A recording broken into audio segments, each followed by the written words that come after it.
les événements perturbateurs. Parce qu'il n'y a rien qui arrive sans rien. Tout ça est concentré.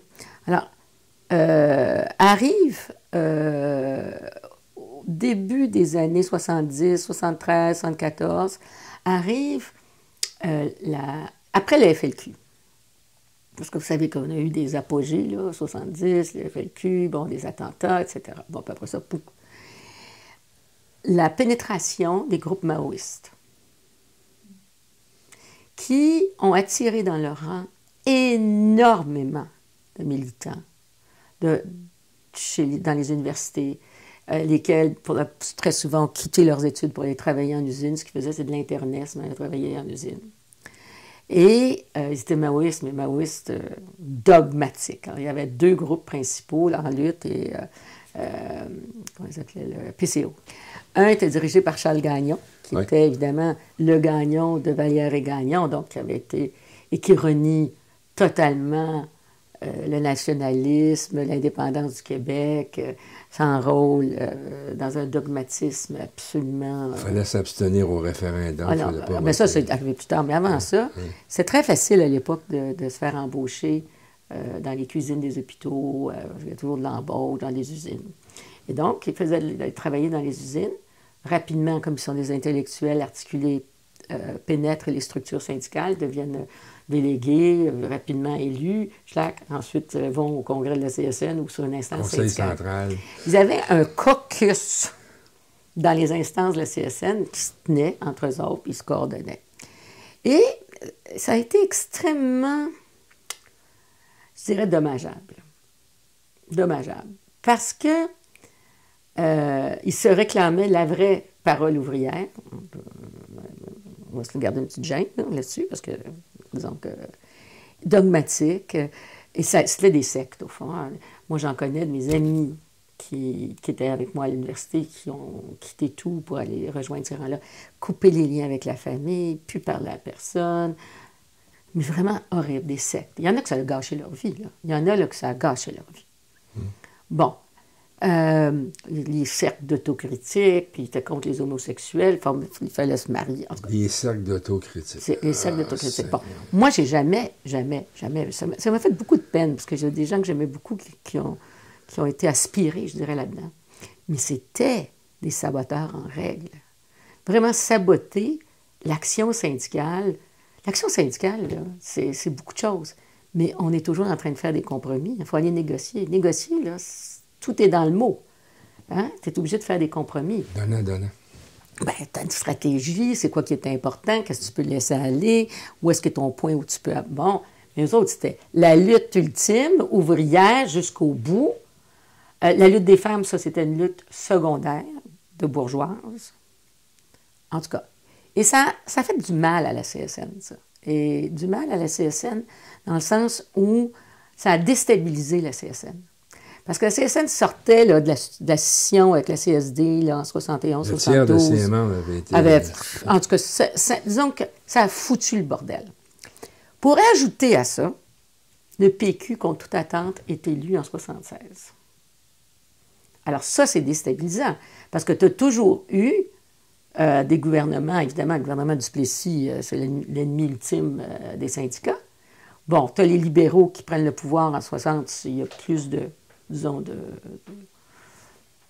pas de connivence, mais au moins de rapprochement sur des choses essentielles comme la nationalisation de l'électricité, bon, la nationalisation des hôpitaux. Mais la CSN en 60, puis dans ces années-là, c'était des libéraux aussi. Oui, il y en parce que la contestation était libérale. Oui, exactement. Mais là, c'est le PQ. Alors là, ça déstabilise complètement la CSN. Et non seulement ça, il y a beaucoup de cadres de la CSN qui quittent la CSN pour s'en aller dans les cabinets des ministres. Ah oui. Ouais.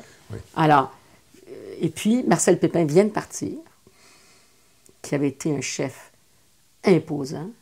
Puis c'est Norbert Rodrigue qui devient président de la CSN, le pauvre. Il est pogné avec les ML, les maoïstes d'un bord, le PQ de l'autre bord, ceux qui dénoncent la collaboration avec les patrons. En tout cas, ça a été... La grève des permanents. Ça, c'est en 80, juste pendant le référendum. Donc, ça a fait très, très, très mal à la CSN. Et à ce jour, je crois toujours qu'il y avait des gens dont le seul job était de saboter la CSN et qui était payé pour la faire. D'ailleurs, on le sait, Marc Boivin avait été dans les années 80. C'était pas le seul qui avait été infiltrateur. Dans l'histoire du manoir Richelieu. Oui, c'était pas le seul. Il y en avait eu d'autres avant, là. Alors, vous savez, c'est des agents qui sont payés pour foutre le bordel. Des agents provocateurs. C'est vieux comme la nuit des temps. Et la CSN dérangeait.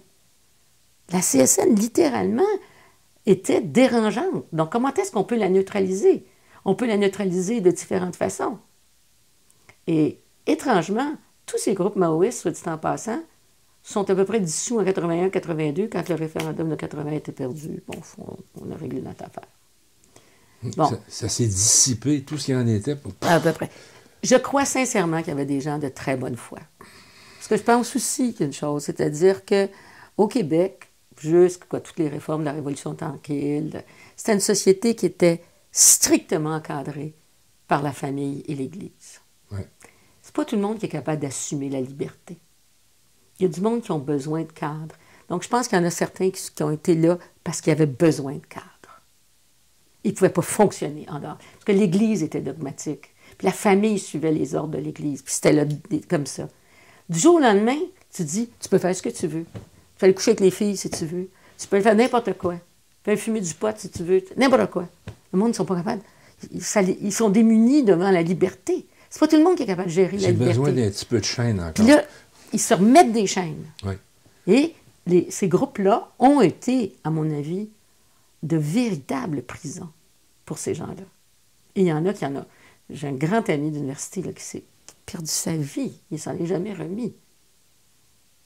Alors, donc la CSN, à travers tout ça. Mais moi, je suis de l'époque où j'ai fréquenté ces gens-là. C'est des gens de ma génération. Plus tard, dans les années 80, quand j'étais patronne à la CSN, j'en ai embauché 2 qui étaient mes amis de collège puis d'université, qui étaient corrects, là, je veux dire, dont une brillante économiste. Puis je me souviens deux, trois autres, parce qu'on était plusieurs à avoir fait le collège, l'université puis la CSN, qui viennent voir dans mon bureau. Puis, te souviens-tu d'une telle? Tu sais, elle était bonne, c'était la meilleure en économétrie. J'ai dit, bon, OK, mais tu sais, elle avait été travailler des années dans une shop, sur la rue Chabanel, là, dans les affaires. Là. Puis il y en a qui s'en sont bien sortis, il y en a qui le cachent, il y en a honte, qui n'en parlent pas. Il y en a d'autres qui s'en sont libérés. Et puis il y en a d'autres qui s'en sont malheureusement, pas qu'ils le sont encore, c'est que leur vie a été détruite par ça. Je veux dire, ils n'ont pas pu suivre un parcours professionnel normal, et puis ils se sont égarés. Et puis, c'est Gérald Larose qui nous a tellement fait rire avec quand il était président du Conseil central. Ah, oui, il n'avait sur le dos, lui. Ils étaient tous là. Oui, on les connaît tous. Les mêmes. Ouais. Mais ça a été un élément, je ne sais pas ce que Gérald dit, mais je pense qu'il dit aussi que c'était très perturbateur. Ah oui. Très. Perte de temps incroyable. Oui, parce que, donc, c'est beaucoup plus dans les conseils centraux que dans les fédérations, ça c'était plus dur. Mais quand tu as pogné, c'est un comité de négociation.